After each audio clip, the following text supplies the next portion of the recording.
இனிய தமிழ் வணக்கம். வெல்க தமிழ். பள்ளிக்கூடம் விட்டு வீட்டுக்குள்ள நுழைஞ்சேங்க. என்னுடைய கணவர் அடுப்படியில இருந்துகிட்டே உட்காரை உட்காரைன்னு சொன்னாரு. ஒரு இரும்பு சட்டியை வச்சுக்கிட்டு உட்காரன்னு சொல்றாரு அப்படின்னு சொல்லிட்டு உட்காரதுன்னா உட்கார வேண்டியதானுங்க அப்படின்னு சொன்னேன். சமையல் குறிப்பு புத்தகத்தை வச்சுக்கிட்டு உட்கார செய்யலாம் அப்படின்னு செஞ்சேன். நல்லபடியா செஞ்சு முடிச்சுட்டேன். கடைசியில ஏலம் போட்டு இறக்கவும் அப்படின்னு போட்டிருந்துச்சு. அதனாலதான் உட்காரை உட்காரை உட்காரைன்னு ஏலம் போட்டுக்கிட்டு இருக்கேன் அப்படின்னு சொன்னாங்க. ஆகா, அது அந்த ஏலம் இல்ல, ஏலக்காய் அப்படின்னு சொன்னேன். சரி, சாப்பிட்டு பார்க்கலாம் அப்படின்னு சொல்லிட்டு ஒரு வாய் எடுத்து வாயில வச்சேங்க. அப்படியே நாக்கு உதடு எல்லாம் ஒட்டிக்கிடுச்சு.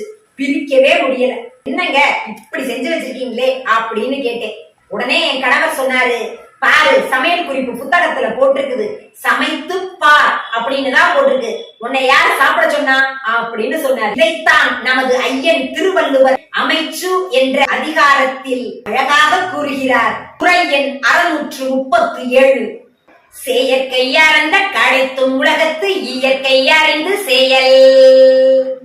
புத்தகத்தை படித்து ஒரு செயலை செய்யும் அறிவை நாம் பெற்றிருந்தாலும் இந்த உலகத்தின் இயற்கை அறிவோடு பொருந்துமாறு நாம் செயலாற்ற வேண்டுமா? அந்த காலத்துல சொல்லுவாங்கல்ல, ஏட்டு சுரைக்காய் கறிக்கு உதவாது அப்படின்னு. அப்படி இல்லைங்க, ஏட்டு சுரைக்காயை கறிக்கு எப்படி உதவ வைக்கலாம் என்பதை அறிந்து செயல்படுத்த வேண்டும். புத்தக அறிவை பெற்று உலகத்தோடு ஒட்ட ஒழுக வேண்டும். நன்றி, வணக்கம்.